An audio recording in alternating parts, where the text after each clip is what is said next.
الفاظوں کا انتخاب بہتر کریں۔ آپ اپنے بچے کو کہتے ہیں، جب آپ کا بچہ آپ کے سامنے اس بات کا اظہار کرتا ہے کہ ابا میں ڈاکٹر بننا چاہتا ہوں، میں انجینئر بننا چاہتا ہوں، میں پائلٹ بننا چاہتا ہوں، میں حافظ بننا چاہتا ہوں، میں یہاں سفر کرنا چاہتا ہوں، یا یہ میں حاصل کرنا چاہتا ہوں، تو ہم کیا کرتے ہیں؟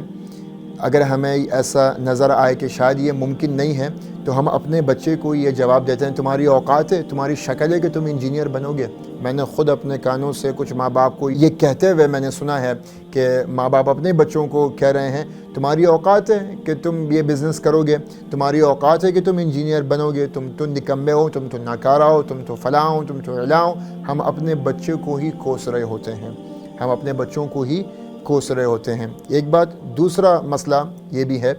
کہ ہم اپنے بچوں کو بد دعائیں بھی دے رہے ہوتے ہیں۔ اگر بچہ چھوٹی سی نافرمانی کر لے تو آج کے الفاظ کیا ہیں جو کہ ہر گھر میں سنائے جاتے ہیں؟ جا مر جا، جا دفع ہو جا، جا غرق ہو جا، کم بخت نہ ہو تو۔ یہ الفاظ ہم استعمال کر رہے ہیں کس کے لیے؟ اپنے ہی بچوں کے لیے۔ آپ دیکھ رہے ہیں۔ اور تیسرا جو ہے وہ جو کہ کم ہوتا ہے مگر ہوتا ہے کہ ہاتھ اٹھا کے ماں باپ ہی اپنے بچوں کو بد دعائیں دے رہے ہیں۔ اور چوتھی ایک اور بات آپ کے سامنے میں یہ رکھوں کہ ایک اور مسئلہ یہ بھی ہے کہ ہم اپنے بچوں کی حوصلہ افزائی یا ان کی غلطیوں پہ ان کو ٹوکنے کے لیے جو الفاظ استعمال کر رہے ہیں وہ ہمارے الفاظ بہتر نہیں ہیں۔ تو میں چند چیزیں آپ کے سامنے رکھوں گا کہ جس سے ہمیں یہ ایک حوصلہ افزائی ضرور مل جائے کہ جب ہم اپنے بچوں سے مخاطب ہوں یا ان کی ہمیں حوصلہ افزائی کرنی ہو یا کسی ان کی منفی بات پہ ان کو اگر ٹوکنا ہو تو اس کے لیے الفاظ کا انتخاب اچھا ہونا چاہیے۔ چند مثالیں آپ کے سامنے رکھوں گا، ویڈیو آپ نے آخر تک لازمی دیکھنی ہے۔ اگر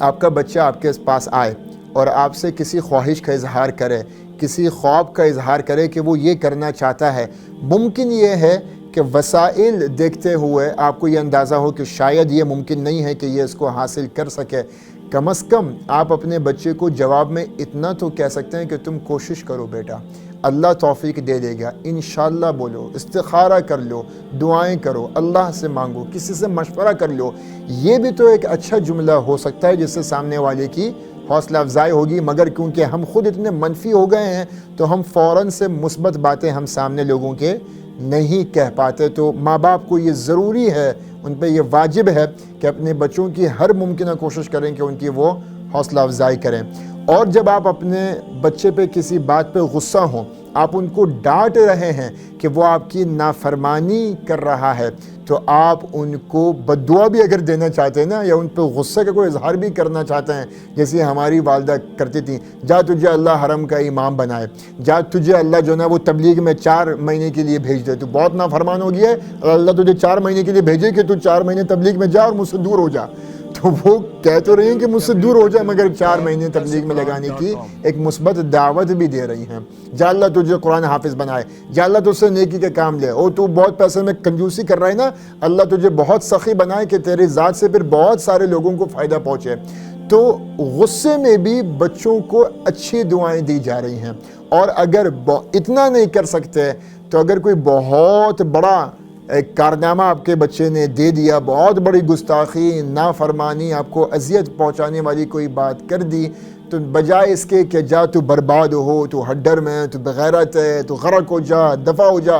اس کی جگہ پہ کم از کم اتنا آسان لفظ تو کہہ سکتے نا، جا اللہ تجھے ہدایت دے، جا اللہ تجھے صحیح راستہ دکھائے، جا اللہ تیری آنکھیں کھول دے عافیت کے ساتھ۔ اتنی تو کم از کم مثبت بات آپ کر سکتے ہیں نا۔ ایک اور اہم بات، جب آپ کے بچے جھوٹ بولیں، جب آپ کے بچے کوئی غلط کام کریں اور آپ ان کو مسلسل یہ جتاتے رہیں یا یہ بتلاتے رہیں کہ تم جھوٹے ہو، تم مکار ہو، تم جھوٹے ہو، تم مکار ہو، تم ہمیشہ جھوٹ بولتے ہو، ہمیشہ مکاری کرتے ہو، اس سے ان کے اندر ایک جھوٹ اور مکاری کی صفت پیدا ہو جاتی ہے اور وہ ہمیشہ اپنے آپ کو جھوٹا ہی سمجھتے ہیں کہ ماں باپ ہمیں جھوٹا ہی سمجھیں گے۔ تو میں سچ بھی بولنا چاہوں تو ماں باپ میری بات کا یقین نہیں کریں گے۔ کتنے بچے ایسے ہیں کہ وہ ڈرتے ہیں کہ اپنے ماں باپ کو صحیح بات بتا سکیں، کیونکہ ان کو اس بات کا گمان ہوتا ہے کہ الٹا ماں باپ ہمیں غلط ہی سمجھیں گے۔ تو اگر آپ کا بچہ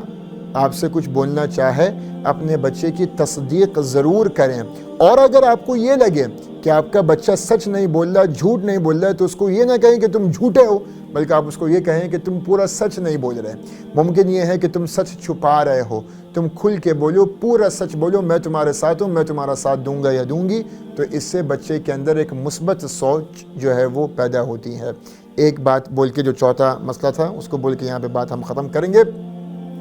کہ جہاں پہ بچہ کسی خواہش کا اظہار کرے یا آپ خود اپنے بچے کو کسی مقام پہ دیکھنا چاہیں، جیسے میں چاہتا ہوں کہ میرا بیٹا حافظ قرآن بنے، ابھی اس نے ناظرہ بھی شروع نہیں کیا ہے، میں اپنے بچے کو بولتا ہوں اور حافظ صاحب کیسے ہیں آپ، اور حافظ صاحب، اور حافظ صاحب، میں اس کو حافظ بول کے پکار رہا ہوں، کیونکہ میں چاہتا ہوں کہ وہ اپنے آپ کو حافظ قرآن محسوس کرنا شروع کرے، تاکہ اس کی جو کریڈنشلز ہیں یا اس کی جو کریڈیبلٹی ہے یا اس کی جو سوچ ہے وہ حافظوں والی بن جائے۔ آپ کا بچہ اگر ڈاکٹر بننا چاہتا ہے تو ابھی سے آپ اس کو بولیں، اور ڈاکٹر صاحب کیسے ہو، ڈاکٹر صاحب یہاں پہ آؤ، تاکہ وہ اپنے آپ کو ڈاکٹر محسوس کرے، اور پھر وہ اس بات کی کوشش کرے کہ ہاں وہ ایک سرٹیفائڈ پریکٹسڈ جو ہے نا وہ ڈاکٹر بن جائے۔ الفاظوں کا انتخاب اچھا کریں، الفاظوں کا اثر زندگیوں میں بہت ہوتا ہے۔ سوشل میڈیا پر سب سے قدیم اور سب سے ریلائبل برانڈ درسقرآن.com